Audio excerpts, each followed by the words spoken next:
में गुरुओं को नमस्कार करते हुए आज की सभा को प्रारंभ करेंगे। सभी लोग अपने दोनों हाथों को जोड़ेंगे।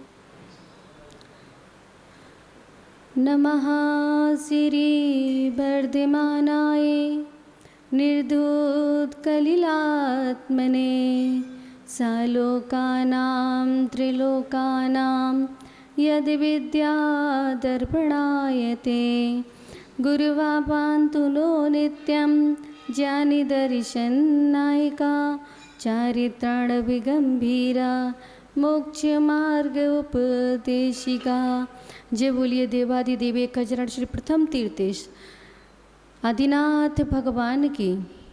देवादिदेव एक हजार श्री 16वें तीर्थंकर शांतिनाथ भगवान की। वर्तमान शासन नायक महावीर स्वामी भगवान की। परम पूजनीय तपस्वी सम्राट आचार्य भगवंत श्री 61 सन्मति सागर जी गुरु महाराज की। परम पूजनीय मरसलगंज गौरव अक्षुण अंकलिकर परम्पराचार्य श्री 61 सौभाग्य सागर जी गुरुदेव की। परम पूजनीय स्थिर संत मम दीक्षा गुरुदेव मम आराधक श्री सुरत्न सागराचार्य गुरुदेव की। द्वादशांग माँ जिनवाणी की। एक छोटे से कथानक के माध्यम से आपके बीच में धर्म चर्चा करने का प्रयास करूंगी। किसी राज्य में एक राजा राज्य करता था। वह राजा सकुशल अपने राज्य का निर्वाह कर रहा था, नेतृत्व कर रहा था। राजा के जीवन में कोई भी दुख नहीं था, और दुख था तो एकमात्र छोटा सा दुख कहें और उसको बड़ा भी दुख अपन कह सकते हैं कि उसके कोई संतान नहीं थी। राजा इसी दुख में आकुल व्याकुल रहता था कि उसके कोई भी संतान नहीं है।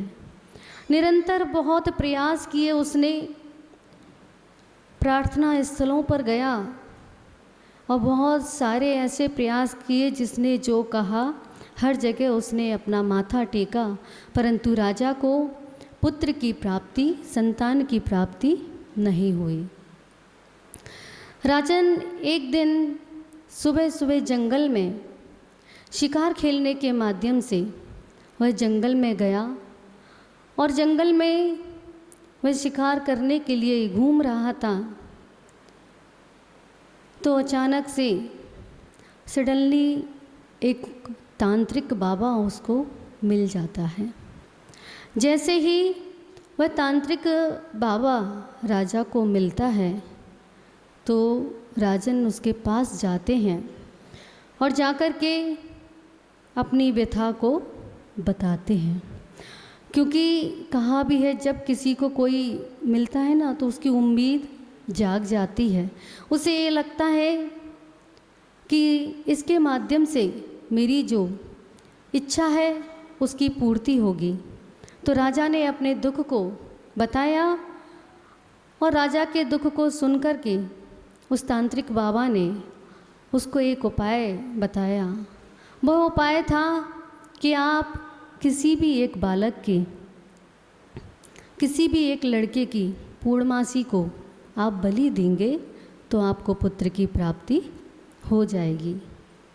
राजा ने सुना। राजन वापस अपने महल में आते हैं और आकर के मंत्रीगण के माध्यम से उन्होंने नगर में घोषणा करवा दी, राज्य में घोषणा करवा दी कि जो भी व्यक्ति अपने पुत्र को बलि के लिए देगा उसको आधा राज्य दिया जाएगा।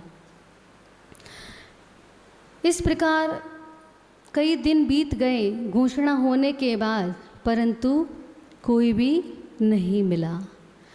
फिर अचानक से एक ऐसा परिवार था जो बहुत ही निर्धन था, और उस परिवार में उसके कई संतानें थीं, कई पुत्र थे।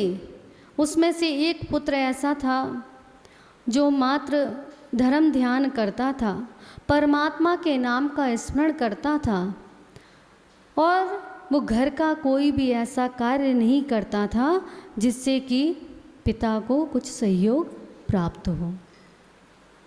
तो पिता ने सोचा मेरे पास तो इतनी संतानें हैं, बालक बालिकाएं सभी हैं, क्यों ना मैं इस पुत्र को राजन को दे दूं, जिससे कि जो दुख है हमारे जीवन में, जो निर्धनता है वह दूर हो जाएगी।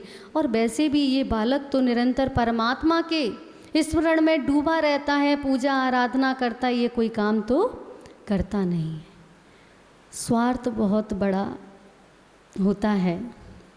तो धन के स्वार्थ में, सुख के स्वार्थ में वह राजन के पास पुत्र को ले जाता है।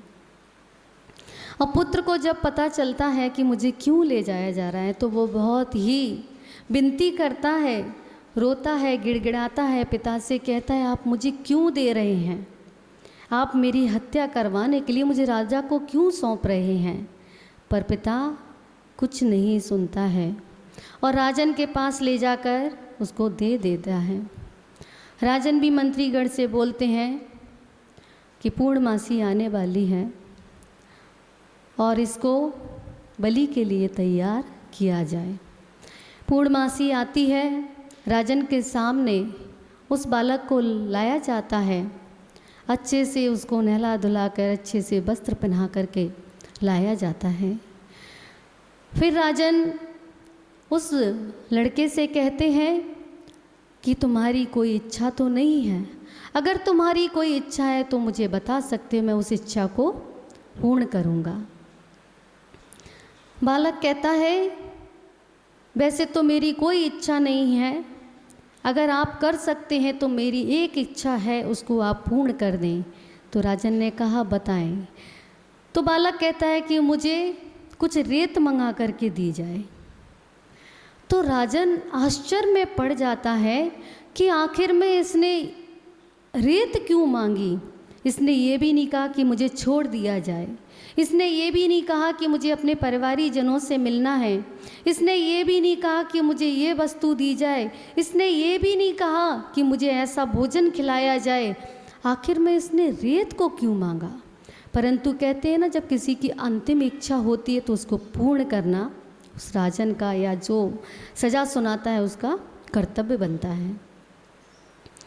तो रेत लाई गई और रेत लाने के बाद उस बालक ने रेत की 4 ढेरी बनाई और 4 ढेरी बनाई, और बनाने के बाद उसने एक एक करके 3 ढेरी मिटा दी। उसने उस ढेर को मिटा दिया।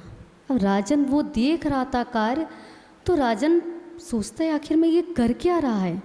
किसने रेत मंगाया, फिर ढेरी बनाई और अपने ही हाथ से उस ढेरी को मिटा दिया, और 3 मिटाई 4 नहीं मिटाई, आखिर में कारण क्या है। तो राजन ने पूछ लिया आप कर क्या रहे हो, ये आपने रेत मंगाई, ढेरी बनाई और मिटा दी, उसमें भी आपने एक छोड़ दी, 3 मिटा दी। तो उसने बड़ा ही सुंदर उत्तर दिया कि राजन मैंने 4 ढेरी बनाई, एक अपने परिवारी जन की, पिता माता की, दूसरी मैंने अपने रिश्तेदार सगे संबंधी की, तीसरी मैंने राजा के नाम की ढेरी बनाई, और चौथी मैंने अपने परमात्मा के नाम की ढेरी बनाई। क्यों? पहले तो जिसने जन्म दिया उसने मुझे मृत्यु के सामने लाके खड़ा कर दिया, इसलिए मैंने उस ढेरी को मिटा दिया। दूसरी ढेरी जो हमारे सगे संबंधी रिश्तेदार होते हैं, उनमें से किसी ने आकर भी मेरे पिता को नहीं समझाया कि पुत्र की बलि क्यों दे रहे हो, ये तो आपके द्वारा जन्म दिया हुआ आपका बालक है, आप कैसे इसकी हत्या करवा सकते हैं। और तीसरी ढेरी जो राज्य का रक्षक होना चाहिए, प्रजा का रक्षक होना चाहिए, वही राजा भक्षक बन गया है, तो मैं इस राजा से क्या उम्मीद कर सकता हूँ। इसलिए मैंने तीनों ढेरी मिटा दी। अब चौथी ढेरी जिनकी मैं शुरू से निरंतर परमात्मा के नाम की भक्ति करता रहा हूँ, उन परमात्मा के नाम की है कि अगर ये इसकी भक्ति मेरी शक्ति के अनुसार, मेरी भावना के अनुसार अगर मैंने मन से की होगी तो परमात्मा मुझे अवश्य बचाएगा। तो राजन ने जब उसकी इस तरह की बात को सुना तो राजन सोच में पड़ गया कि ये छोटा सा बालक इतना ज्ञानवान, इतनी विद्युत की बातें करने वाला, इतना अच्छा है, और इसकी मृत्यु कराने से क्या पता मुझे पुत्र की प्राप्ति हो या ना हो। अगर मेरे भाग्य में पुत्र की प्राप्ति या संतान की प्राप्ति होनी होती तो कितने उपाय करने से मुझे हो गई होती, तो मैं क्यों ना ऐसा कार्य करूं कि इसको ही अपना पुत्र बना लूं। तो राजा के मन में ध्यान आया, ऐसा चिंतन आया, उसने उस बच्चे की, बालक की बात को सोचा, सुन करके चिंतन किया, तो कहीं ना कहीं उसकी भक्ति के अनुसार राजा के अंदर भी बुद्धि जागृत हो गई और राजा ने घोषणा उसी समय कर दी कि इस बालक को मैं अपना पुत्र बनाऊंगा। तो उस पिता को तो कोई राज्य नहीं प्राप्त हुआ, पर वह बालक सामान्य से राजकुमार बन जाता है। किसके फल से? मात्र परमात्मा की भक्ति के फल से। तो जैसे कि कहते हैं ना कि ज़्यादा धर्म करने वाले दुख क्यों मिलता है? ज़्यादा धर्म करने वालों को दुख नहीं मिलता।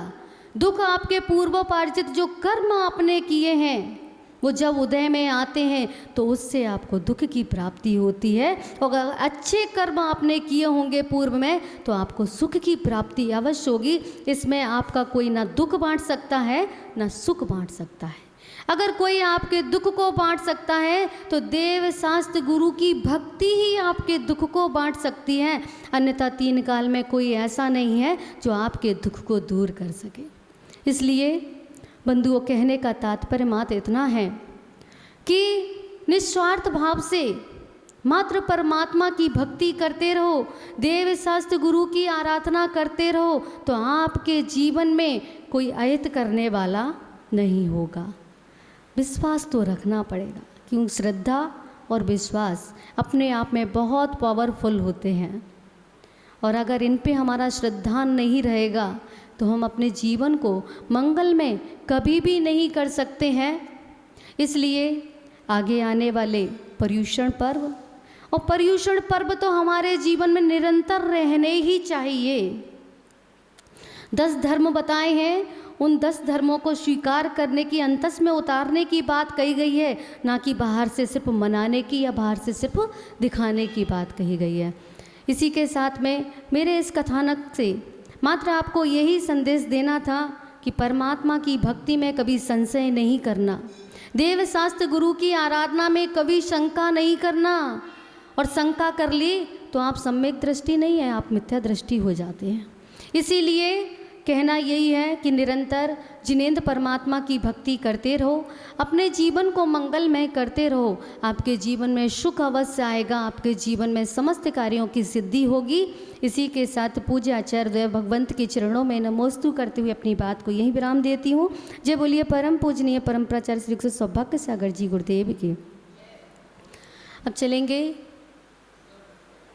हाँ, आपको मंगलमय सूचना देनी है। हाँ, 18 तारीख को जो भी माताएं बहनें मंदिर जी में हैं, अगर आवाज़ पहुंच रही हो, और जो नीचे हैं वो तो सुन ही रहे हैं, 18 तारीख को प्रातःकालीन बेला में मंगलमय घट यात्रा इसी जिनालय से प्रारंभ होके पूरे जिनालय की परिक्रमा करते हुए जो नवीन भवन बन रहा है उसमें उन घटों में जल होगा, और जल के मंत्रोच्चार के साथ में उस भवन की शुद्धिकरण होगा। और भवन की शुद्धिकरण के माध्यम कौन करेगा? महिलाओं के माध्यम से, क्योंकि सौभाग्यशाली महिलाएं ही प्रथम क्रिया करती हैं, शुद्धिकरण आदि की क्रिया करती हैं। महिलाएं भी आए, बेटियां भी आए, सभी को मंगल कलशों के माध्यम से परिक्रमा करते हुए जिनालय की उस नवीन भवन में पहुंचना है और वहां पर शुद्धिकरण करना है। समय अवधि रहेगी प्रातःकालीन बेला में अभिषेक और शांति धारा के उपरांत रहेगी। तो गुरुदेव ने बताया था कि 81 कलश के माध्यम से वह शुद्धिकरण होगा। सभी महिलाओं को उन कलशों को प्राप्त करना है।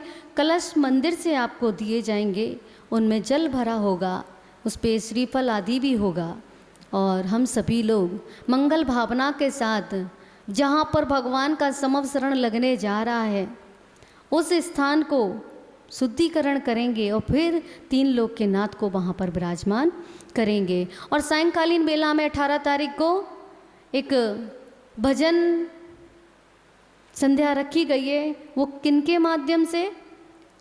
इसी सूर्य नगर पांचों कॉलोनी के माध्यम से जो भी माताएं बहनें इतना सुंदर सुंदर गायन करते हैं, यहाँ पर देखा है मैंने, उन सभी को आमंत्रित करते हैं कि वो सायंकालीन बेला में आए और पर्युषण पर्व के पावन अवसर पर उनको बड़ी भव्यता के साथ हम सभी लोग मिलकर के आगमन करेंगे। तो मंगल गानोत्सव सायंकालीन बेला में करेंगे ठीक 6 बजे से। अब तो दिन भी छोटे हो गए और पर्युषण के भी पर्व आ गए, तो अब तो फ्री हो जाना, 5 बजे तक भोजन आदि कर गए, है ना। तो 6 बजे सभी को आना है। और फिर 19 तारीख से पर्युषण महापर्व हम सभी लोग जिनेंद्र परमात्मा की पूजा आराधना वहाँ पर बैठ के करेंगे। याद रखना, आचार्यों ने कहा है कि संगीत के साथ में, वाद्य यंत्रों के साथ में और अपने भावों के साथ में आराधना करने का भी एक अलग फल होता है। तो सभी वहाँ पर बैठेंगे क्योंकि देव शास्त्र गुरु भी वहाँ पर विराजमान होंगे। देव तो आपको मिल जाते हैं, गुरु नहीं मिलते। गुरु मिल जाते हैं, सामान्य पूजा में जिनवाणी की स्थापना नहीं होती है, लेकिन वहाँ पर तो सभी कुछ आपको ऐसा सुयोग संजोग आपको प्राप्त हो रहा है। तो सभी को उसी पूजा में वहाँ पर कौन सा विधान करेंगे? श्री 10 लक्षण महामंडल विधान हम सभी संपन्न करेंगे। क्योंकि पर्व कौन सा है? 10 लक्षण महापर्व है, इसलिए 10 लक्षण महापर्व के लिए अपन 10 लक्षण महामंडल विधान करेंगे, जिससे कि एक एक धर्म का सारभूत आपको उसके बखान के माध्यम से गुरुदेव आपको सुनाएंगे, तो उसका अर्थ भी आपको समझ में आएगा। और प्रतिदिन के अलग विधान कर लो ना, तो वो जल्दी जल्दी होते उसमें समझाने का समय नहीं प्राप्त होता है। 10 साढ़े 10 बजे तक आपको फ्री करने का प्रयास रहेगा, अगर समय से आएंगे और ज़्यादा से ज़्यादा माताएं बहनें वहाँ पर बैठें, और फिर प्रत्येक दिन की सूचना आपको दे दी जाएगी। इसी के साथ मैं पूज्य गुरुदेव निवेदन करूं, आचार्य भगवंत श्री की निरंतर जिनेंद्र परमात्मा की भक्ति करते रहो, अपने जीवन को मंगलमय करते रहो। आपके जीवन में सुख अवश्य आएगा, आपके जीवन में समस्त कार्यों की सिद्धि होगी। इसी के साथ पूज्य आचार्य भगवंत के चरणों में नमोस्तु करते हुए अपनी बात को यहीं विराम देती हूँ। जय बोलिए परम पूजनीय परम प्राचार्य श्री सौभाग्य सागर जी गुरुदेव की। अब चलेंगे, हाँ, आपको मंगलमय सूचना देनी है।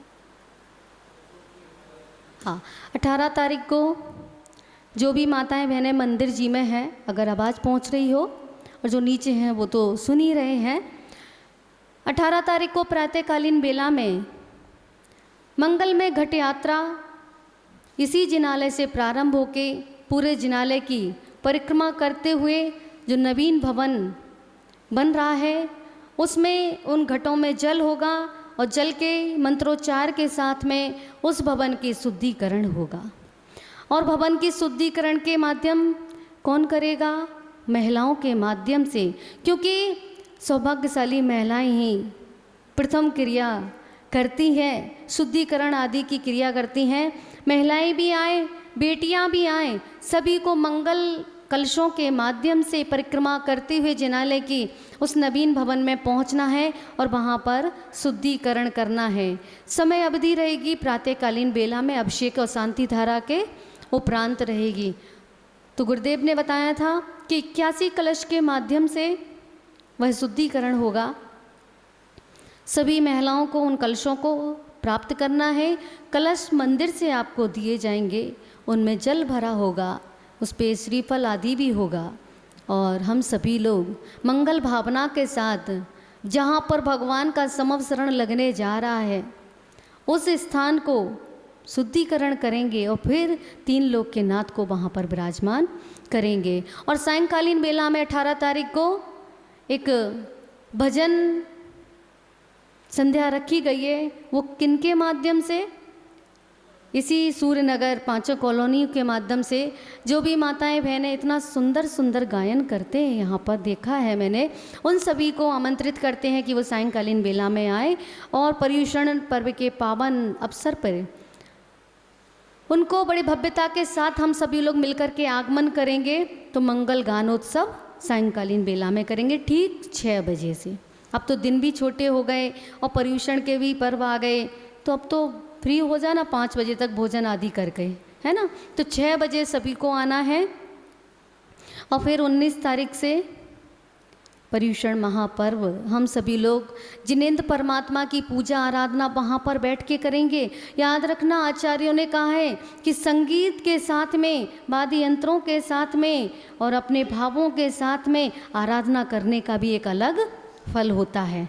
तो सभी वहाँ पर बैठेंगे क्योंकि देव शास्त्र गुरु भी वहाँ पर विराजमान होंगे। देव तो आपको मिल जाते हैं, गुरु नहीं मिलते।